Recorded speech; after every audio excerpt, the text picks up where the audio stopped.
let's get ready while you guys get to know me a little bit better. It's been a while since I've done one of these. There are some new faces here, so I figured this was the perfect time to do it. I put up a question box on my Instagram story for you guys to ask me anything. Let's get into it. One of my most asked questions is, how old am I? I am 29 years old. I will be 30 in April, which sounds crazy. I am an Aries, definitely like your average Aries. Like, I have all of the characteristics of an Aries. My ethnicity, I am Hispanic and I'm mixed. My dad is Mexican and my mom is Western European. This next one was such a hot question, and I think it's because there's just so many eyes on Utah right now because we have a lot of shows going on right now.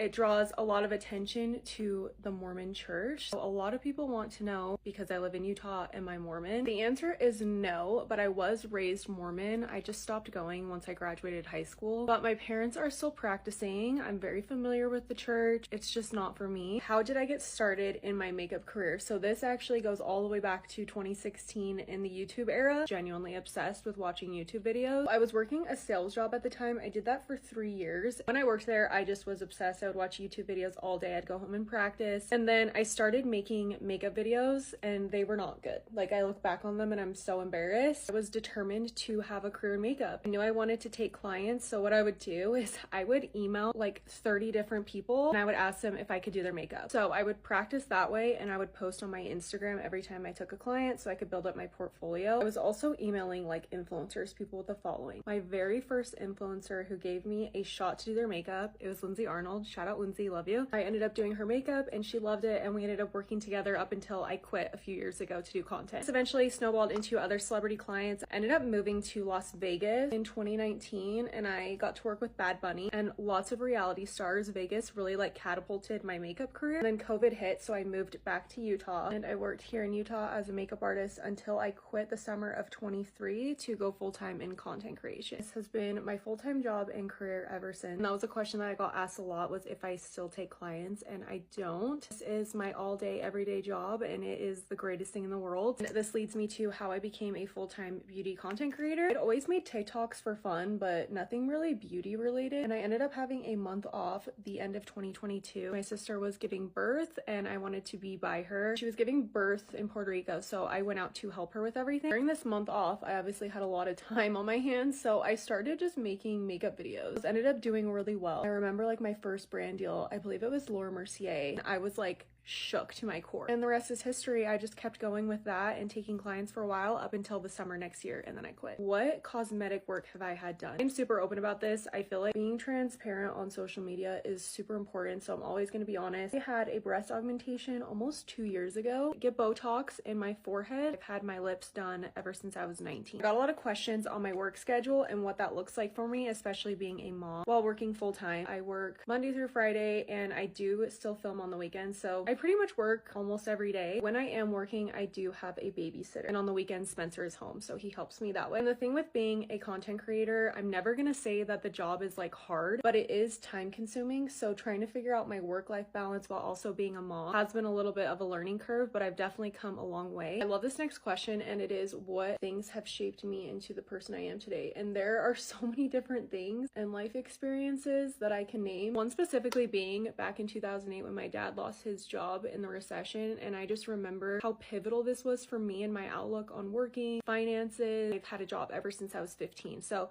that credit goes a lot to my parents. The way that I've been able to build my career has a lot to do with them. Of course, when I was married, you know, I've been divorced. I've been through some trauma that I've worked through. It sounds really cliche, but I would not be who I am today without those experiences. Really had me just figure out who I am as a person. And that leads me to the next question, is how do I feel about marriage? Do I want to get married again? Am I married? And the answer is yes. I've definitely completely changed my outlook on marriage. I actually have an entire video dedicated to this topic. Stay tuned. It's definitely something that we discuss a lot. The last one, somebody asked, what was the most important part of my 20s? Your 20s are just such an important time in your life. I feel like I just really got to know who I am as a person. I did a lot of healing in my 20s. I just feel super secure in who I am as a person going into my 30s. And obviously my 20s led me to where I'm at today in motherhood, and it is the best thing I've ever done in my life. All right, you guys, here is the final look. There were a lot of questions that I could not get to, and if you wrote one in, I appreciate you so much. I hope you got to know me a little bit more through this video.